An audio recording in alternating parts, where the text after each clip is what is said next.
How to think like Charlie Munger, billionaire, investor, and less known partner of Warren Buffett, one of the richest men in the world. Today, we're going to cover some big ideas from billionaire Charlie Munger. These ideas are also used often by Warren Buffett. Since Charlie Munger and Warren Buffett are partners, they very much think alike, and what they've been able to do and some of the mental models that they've used to have most successful track records in stock market history. This is their philosophy, and you can learn from these highly intelligent individuals, with Munger specifically being a little bit more of the philosopher of sorts of the group and somebody that you don't see in the media as much, a little bit more of a recluse, and one that has for sure influenced Buffett's thinking. So let's see what we can learn from this billionaire that maybe you can apply to your everyday life. Welcome back to another episode of the Shut Up No One Cares, Get Back to Work podcast. I'm your host, Colin Stuckert, the Wild CEO, and I'm obsessed with becoming the best version I can, helping others do the same so that we can build more better humans on this planet and then lead through example, have a ripple effect through our species to hopefully reverse some of these downward trends that we have and the uncertain future that my son is growing up into. I want to help make better humans that are more aware, more enlightened, that can then go into the world and do better things using these better frameworks and these better ideas, and then that's how we're going to change the world. The first thing that Munger is known for is don't be stupid. So here's a quote. Knowing what you don't know is more useful than being brilliant. Acknowledging what you don't know is the dawning of wisdom. So another thing he said, people are trying to be smart. All I'm trying to do is not be idiotic, but it's harder than most people think. Now, this is a little bit of a flip. This is sometimes called the inversion principle or via negativity. This is the idea that you're going to instead focus on not doing certain things and maybe even removing certain things and avoiding bad decisions rather than trying to find genius-like ideas or innovations or inventions or whatever. Now, when it comes to investing, this is obviously a certain strategy, and there are times in life where you want to innovate and take risks and do things like that. But generally, what Munger is saying, what he's seen, and something that I can even test to myself is the more things we take on, the more things we try, the more bad decisions we're going to make. And if you're making decisions with your dollars and investments, the more active you are as an investor, the more decisions you make, the more likelihood there is for error. The less you make, and you'll see a correlation here, the less decisions you make, the more likely it is they're going to be good decisions, well thought out, planned, and you're going to have a higher likelihood of success. This is especially true for money, which is something that we all need to make the best decisions we can with, or it will very quickly leave you. So when you're an investor, you're trying to think about big ideas. You're trying to make really, really good decisions, ideally only a few decisions in your investing career. And this is something that Buffett has made popular. And he uses the analogy of a punch card when he's talking to college graduates in various speeches over the years. He says, if I could give you a punch card that had 20 punches on it, and those would represent decisions that you could make in your financial life, and after you use up those punches, you could never make a decision again. Well, the likelihood you would make better decisions because you have less chances is much higher, and as a result, you would probably do better financially than the typical person that makes lots and lots of decisions and is too active and otherwise just continually resets their progress because they're always thinking they can change something or time the market or do something like that. And so this punch card analogy is the perfect way to think about this. You have less decisions, you make better decisions. You have more decisions, you make lower quality decisions, and you're more likely to fail or make really big, drastically bad decisions that could eventually bankrupt you. There's definitely a correlation here between more and less quality and less decisions and more quality. Second idea from Munger, be an iconoclast. Think differently. This is a quote from Munger. Mimicking the herd invites regression to the mean. Iconoclast mindset, in a nutshell, it just means to think differently. So if everybody's thinking this way, you're probably thinking the opposite. This is a good thought experiment, whether or not you are going to change your mind or not. But generally what I've found in life is when you start thinking the way most people think, you're erring to the side of mistake and, or at the very least, averageness. And if you don't want to live an average life, you can't think the way average people think. I know this isn't PC to say, but it's a reality. The average is defined by what most people do. But what most people do defines the average. So if you do what most people do, by definition, you're average. And you're going to end up with an average life. And if you're watching this, you probably don't want that. So you have to think differently. It doesn't mean you have to think differently in every aspect of your life. And it doesn't mean you have to be a rebel rouser and just make a ruckus for no reason. You can do these things quietly and on your own time. But generally, if you want results, you have to be willing to think differently than the way people are thinking now. Because generally, that's where innovation comes from. That's where insight comes from. And that's where results usually come from. Because again, when things regress to the mean, which is what's typical or what's average, that by definition becomes what's average. And so if you want something extraordinary, it's extraordinary. It's above what's ordinary. And that's going to come when you're doing something different than what everybody's already doing. This is the simplest way to think about this concept. Think about the average person in your culture, your society, your community. What are they doing? How do they live? What do they think? What do they wear? What do they eat? What do they do? And then think about that life as a whole. Now think about how you want to live life. What is your ideal life going to look like? If your ideal life isn't matching what the average life looks like, well, then you know that you don't need to be doing things that the average people are doing. You got to be doing things that the extraordinary life is doing. And so we're obviously here talking about billionaire Charlie Munger, who is an extraordinary example of how you can get results. And that is by definition, not the same as average or doing the things that average does. 3, patience and the art of doing less. So I like to think about this concept from one of my favorite modern day philosophers, Alan Watts. Alan Watts defines Wu Wei, which is roughly translated to action through inaction. He likes to define it as not forcing. So it's this idea that when we force things, we tend to actually push them away. When we take a step back and we maybe even do nothing, things tend to come to us. There's this push and pull magnetism that is just almost seems like it's a natural law. In some cases, it is a natural law. You can see this in relationships. You can see this in our efforts and success. The more we push for things, especially when they're resisting us, the less likely it is we're going to get the result we want. Whereas when we take a step back approach and maybe we let time do its thing, or we let people figure themselves out or do what they need to do, and we are patient, and then we don't act, which is actually an act of itself. Not acting is the act of not acting. I know, it can be a little bit almost paradoxical. But when you decide not to do something, that's a decision. So you are taking an action.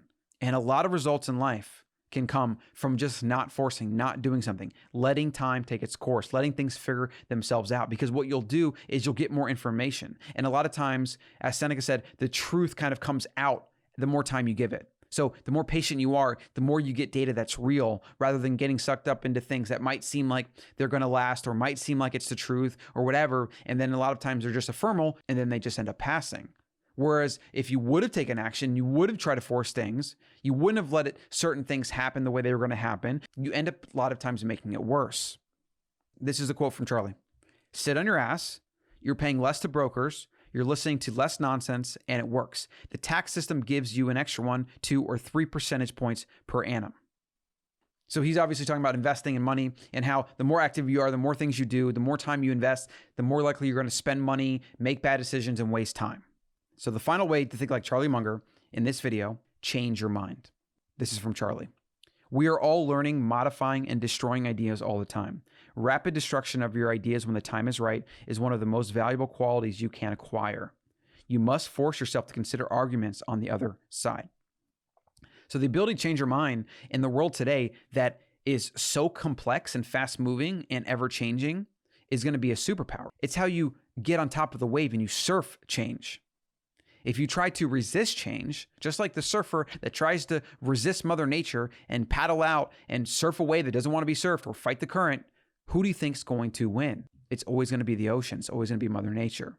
More information is created every year. I think the statistic is something like more information every year is created than all the information in the history of mankind. Think about that a second. 1 year, 12 months. How are you going to keep up if you're resistant to change when things change at light speed?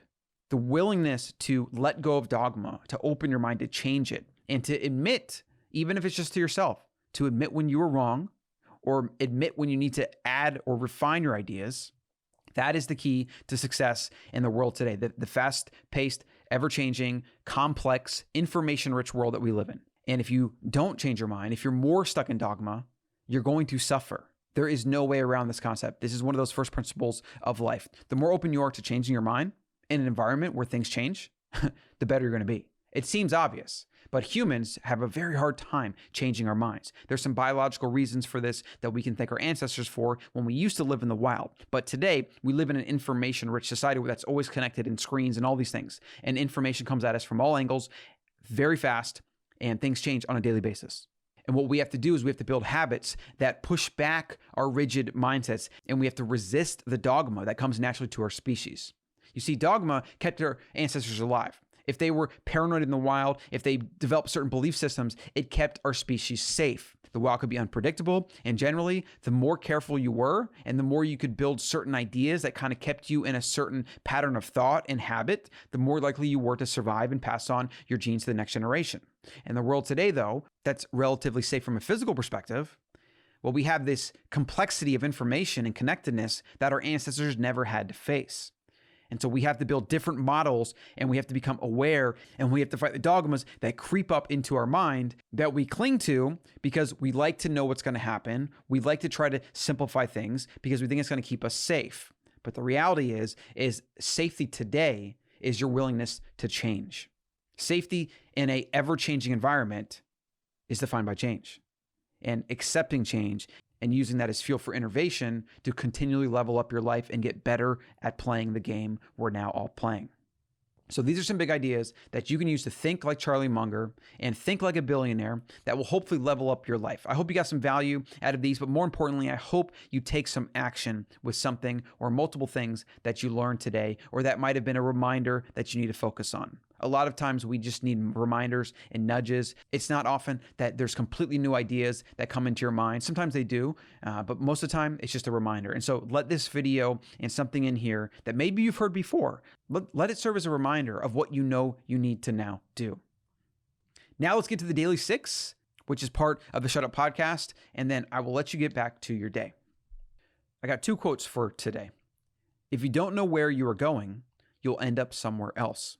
Yogi Berra, former New York Yankees catcher and kind of like a sage philosopher. Some of his quotes are amazing, but think about that. If you don't know where you're going, you'll end up someplace else.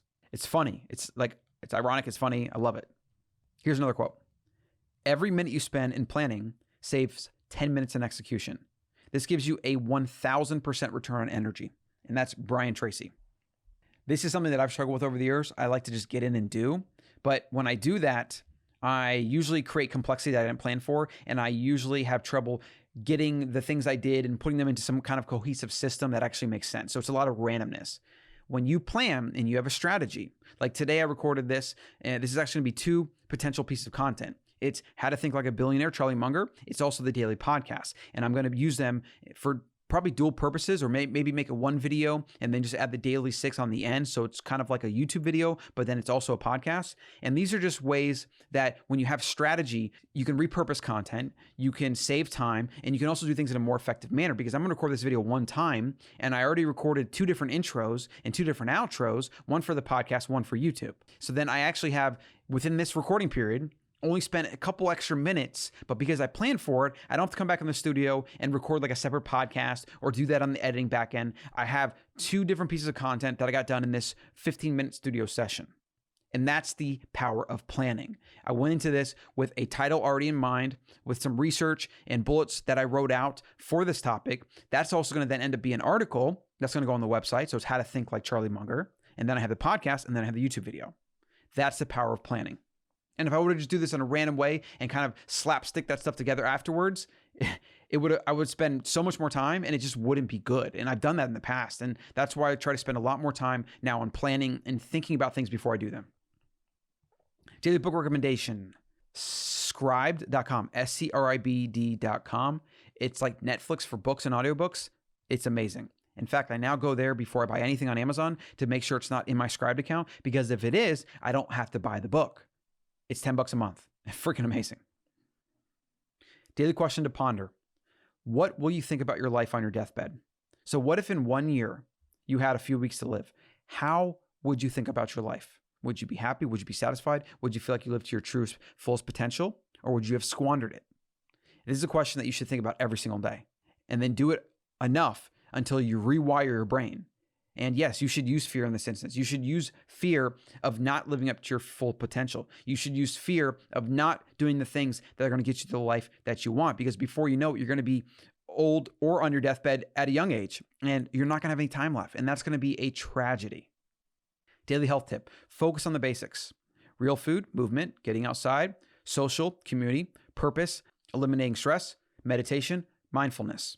You can actually get the 7 Principles of Living Well PDF over at theancestralmind.com, or there'll be a link below. That'll give you the foundational things that make a human healthy. I highly recommend getting that. It'll also get you on the AM5 newsletter. If you're not already on there, I highly recommend getting on that. I send a short bite-sized newsletter every Friday that over 6,000 people are now subscribed to. Go to the Ancestral Mind or go to colin.coach to get that newsletter. Daily cooking tip. Go to YouTube, search a recipe or even an ingredient like how to cook chicken breast, if that's what you have in your fridge, how to cook steak. And then it's amazing. The amount of videos and the quality and the fact that it's free is simply amazing. And a lot of times a recipe doesn't show you all the nuances of actually cooking or preparing an ingredient, whereas a video that shows you step by step what somebody does, this is a game changer for learning recipes and techniques. Daily thoughts about money. When you have the urge to buy something, put the decision away for a few days and then come back to it later. And if you still have that same urge, then you can buy it.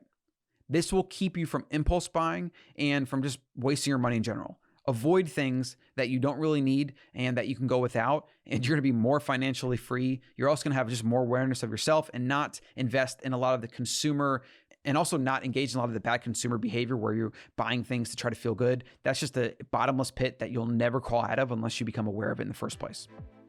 That's it for today's show. Do all the things, but more importantly, take action, and I'll see you in the next one.